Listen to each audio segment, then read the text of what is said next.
Bienvenido a tu canal de maqueteo. En este nuevo capítulo de la Torre del Sandhurst voy a dotarla de la pintura base.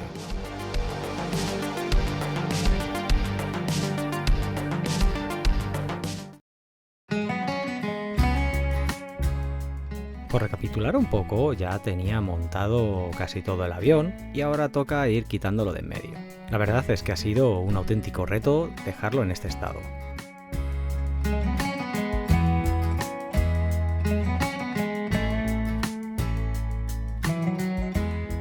Otra de las piezas que me supuso un problema enorme fue precisamente la catapulta y la plataforma que lleva. Digamos que el fotograma de White Engine no acompañó absolutamente nada.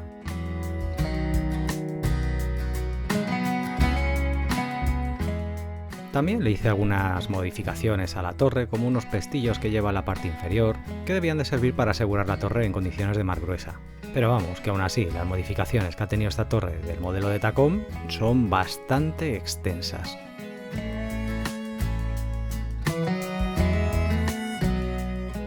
Además, por si aún no fuera poco, me ha tocado hacer un montonazo de piezas a scratch, como los controles de la catapulta, y también una pila de piezas que lleva a popa de la torre. Por supuesto, también hechas a scratch. Y eso además del mecanismo de elevación que lleva los cañones, que es independiente para que se pueda mover de uno en uno. Y la estructura de la plataforma, que también tuve que hacerla toda de autoconstrucción, además de añadirle una miriada de piezas en la parte inferior que deben de ser rodillos o algo por el estilo de la torre. Y encima tuve que diseñarle una cuna completa, porque la que venía daba pena. Al final, que todo esto iba a ser un proyecto para dotar al Arado 196 de una base, se me ha ido un poco de las manos.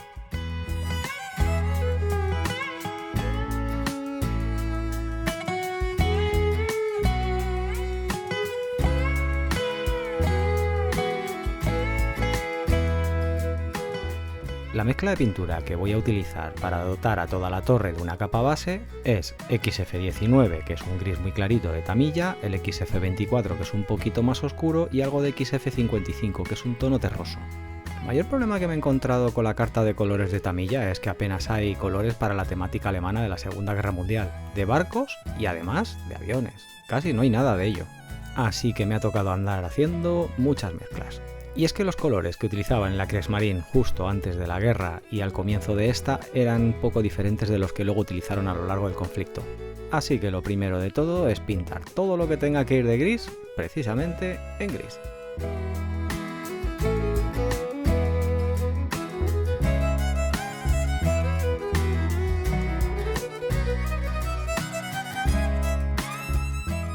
Uno de los mayores problemas que me he encontrado al pintar la torre ha sido precisamente la plataforma. Y ocurre que al disparar pintura a través de una rejilla se suele formar piel de naranja en la capa inferior, justo en la superficie de la torre, al perder velocidad el aire y que lleguen partículas de pintura prácticamente secas. Pero bueno, no es nada que no se pueda solucionar puliéndolo con papel higiénico. El problema precisamente viene porque ahí tiene muy mal acceso y hay que entrar con unas pincitas muy finas.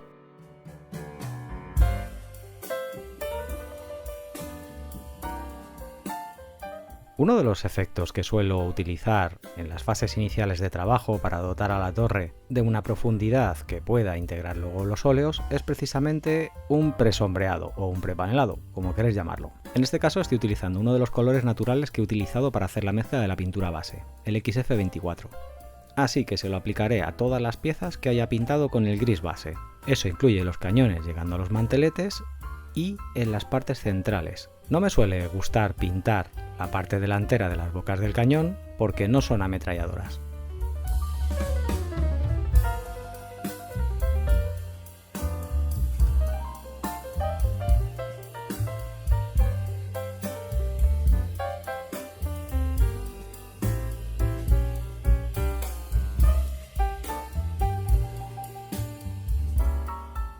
Siguiendo la estela de este trabajo, también lo que suelo utilizar es blanco muy diluido. Esto servirá para aclarar la parte central de los paneles sin perder matiz, ya que va completamente diluido. Apenas un par de gotas por cada copa.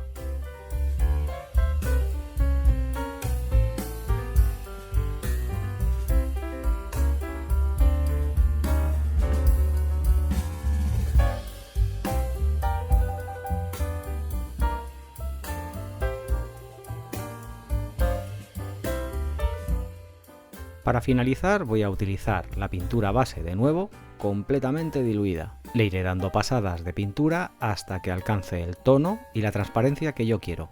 Este es un trabajo de insistencia, igual le tengo que dar 6 o 7 copas de pintura hasta que alcance el punto. Y es que esta capa casi funciona como una veladura.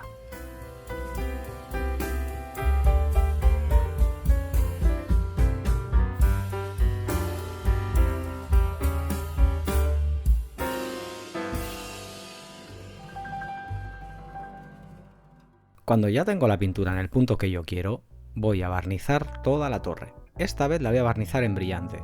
Y aunque la torre no tiene calcas, me proporciona una protección bastante gruesa de cara a los óleos. Bien, el acorazado Scharnhorst llevó un montonazo de esquemas a lo largo de la guerra, y la parte superior de la torre la iban pintando de colores según la operación en la que estuviera metido. Y es que para este he elegido un esquema muy particular. Lo llevó a finales de noviembre de 1939 hasta mediados de diciembre más o menos. Es un esquema que utilizaron para hacer experimentos de identificación aérea los alemanes.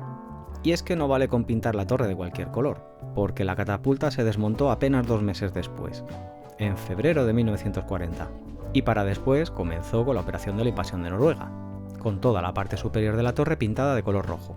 A lo que quiero ir es que para este periodo tan concreto en el que voy a representar la torre, solo llevaba el rectángulo superior pintado de un color rojo vivo. Para representarlo voy a utilizar cinta de enmascarar. Lo bueno de las torres alemanas es que tienen muchísimas líneas rectas. Lo malo es que los ángulos son un poco puñeteros para hacer una línea recta y que quede bien. Así que comenzaré tirando tiras finas que puedo reposicionar mejor y luego le añadiré una buena cantidad de máscara, porque el color rojo es muy traicionero.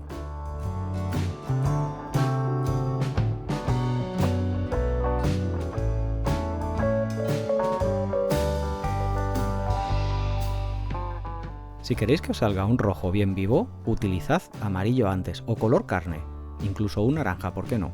Cuando se trata de pintar un panel que ya tiene una presombra, voy a aprovecharla y voy a utilizar el amarillo como si fuera un realzado, es decir, de la misma manera que utilicé el blanco. Así no termino de perder ese pequeño detalle que luego me ayudará a integrar el óleo.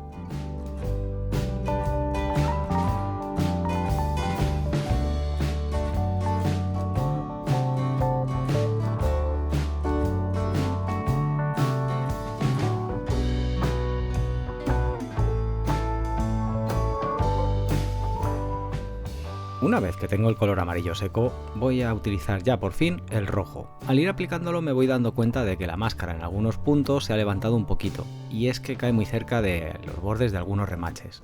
Así que me toca ir aplanándola de cuando en cuando.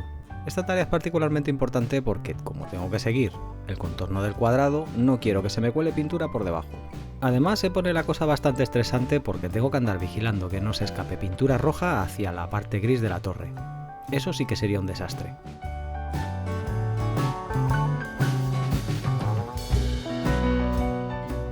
Una vez hecho el contorno ya toca rellenar todo el rectángulo de color rojo.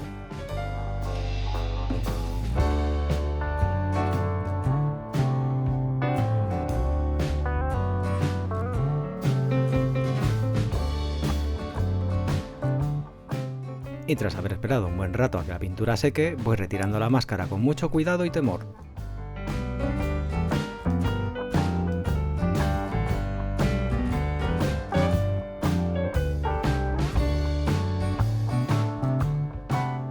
Y aunque todo parece que ha salido bastante bien, hay una pequeña zona en la parte que casi llega a la plataforma donde se me ha escapado algo de pintura. Afortunadamente es una parte muy mínima que podré corregir perfectamente con el aerógrafo y la pintura base.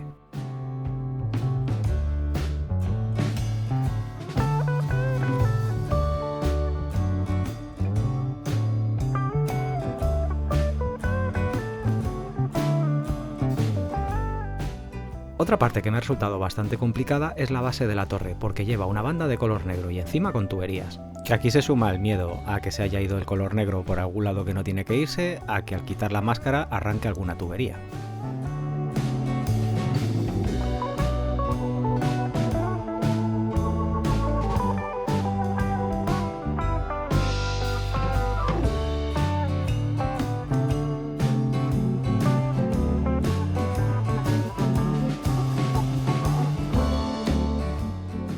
porque he tenido bastantes dudas de cuál es el color correcto para los manteletes de los cañones. Afortunadamente encontré una foto en color de una visita de mandos al buque y parece que eran de color oscuro, o un negro o un gris muy oscuro.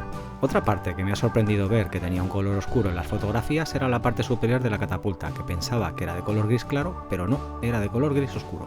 Y apostaría que tenía algún tipo de textura antideslizante, pero a tanta definición no me llegaba la foto. Para finalizar todo el trabajo de la pintura base, voy a volver a barnizar la torre en brillante. La verdad es que como color base para luego meterle efectos va a estar bastante interesante, aunque los buques de la marina alemana al comienzo de la guerra tenían un mantenimiento elevadísimo. Así que la torre no quiero andar dejándola muy machacada en la siguiente fase. En el siguiente capítulo voy a pintar el arado 196 y le voy a colocar las calcas. También le voy a añadir el weathering. No os lo perdáis, que paso lista. Si aún no te has unido a la tripulación, aprovecha y hazlo ahora, que es gratis. Es de las poquitas cosas gratis que te quedan en esta vida. Déjame un pedazo de like que ayuda al canal a crecer y mucho, y suscríbete. También cualquier duda que tengas, déjamela abajo en la caja de comentarios que yo la leo y te la respondo. Un abrazo muy grande a toda la tripulación y nos vemos en vuestro canal de maqueteo.